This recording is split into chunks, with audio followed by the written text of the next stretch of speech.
मिलकर रहिए, बांट कर खाइए।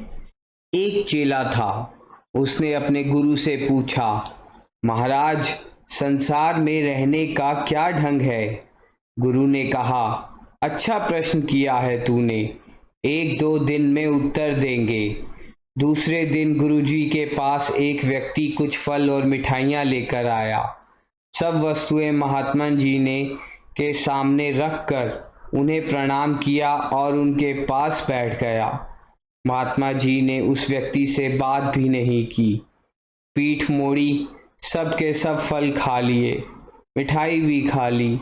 वह व्यक्ति सोचता रहा, यह विचित्र साधु है, वस्तुएं तो सब खा गया, परंतु मैं जो सब कुछ लाया हूँ मेरी और तो देखता भी नहीं। अंत में क्रोधित हुआ, उठकर चल दिया। उसके जाने के पश्चात महात्मा ने चेले से पूछा, क्यों भाई, क्या कहता था वह व्यक्ति?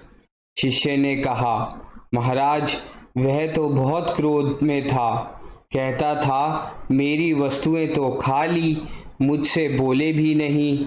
महात्मा बोले, तो सुन, संसार में रहने का ढंग सही, यह ढंग सही नहीं है, कोई दूसरा ढंग सोचना चाहिए। थोड़ी देर पश्चात एक दूसरा व्यक्ति आया, वह भी फल और मिठाइयाँ ले आया। फल और मिठाइयों को साधु के सामने रख कर बैठ गया। साधु ने फल और मिठाइयों को उठाया, साथ वाली गली में फेंक दिया और उस व्यक्ति से बड़े प्यार और सम्मान के साथ बातें करने लगा। कहो जी, क्या हाल है? परिवार तो अच्छा है, कारोबार तो अच्छा है, बच्चे ठीक हैं, पढ़ते हैं कि नहीं?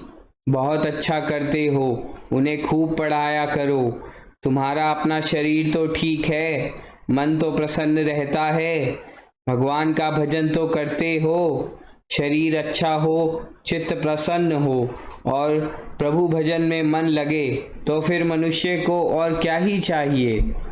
इस प्रकार की मीठी मीठी बातें करता रहा और वह व्यक्ति होठों ही होठों में कुढ़ता रहा, यह विचित्र साधु है, मुझसे तो मीठी बातें करता है, मेरी वस्तुओं को इसने अपमान कर दिया, इस प्रकार फेंक दिया जैसे उनमें विष पड़ा हो। वह भी चला गया। तो महात्मा ने चेले से पूछा, क्यों भाई, यह तो प्रसन्न हो गया? शिष्य ने कहा, नहीं महाराज, यह तो पहले से भी क्रोध था, कहता था मेरी वस्तुओं का अपमान कर दिया। महात्मा बोले, तो सुन भाई, संसार में रहने का यह ढंग भी ठीक नहीं, अब कोई और विधि सोचनी होगी। तभी एक सज्जन वहां आ गए, वे भी फल और मिठाइयाँ लाए, साधु के समक्ष रख कर बैठ गए। साधु ने बहुत प्यार से उसके साथ बात की, उन वस्तुओं को आसपास बैठे लोगों में बांटा, कुछ मिठाई उस व्यक्ति को भी दी, कुछ स्वयं भी खाई। उसके घर बार और परिवार की बातें करते रहे, उसे सुंदर कथाएं सुनाते रहे। जब वह भी गया तो महात्मा ने पूछा, क्यों भाई, यह व्यक्ति क्या कहता था? शिष्य ने कहा, यह तो बहुत प्रसन्न था महाराज, आपकी बहुत प्रशंसा करता था, कहता था ऐसे साधु को मिलकर चित्त प्रसन्न हो गया। महात्मा बोले, तो सुन बेटे, संसार में रहने का सही ढंग यही है।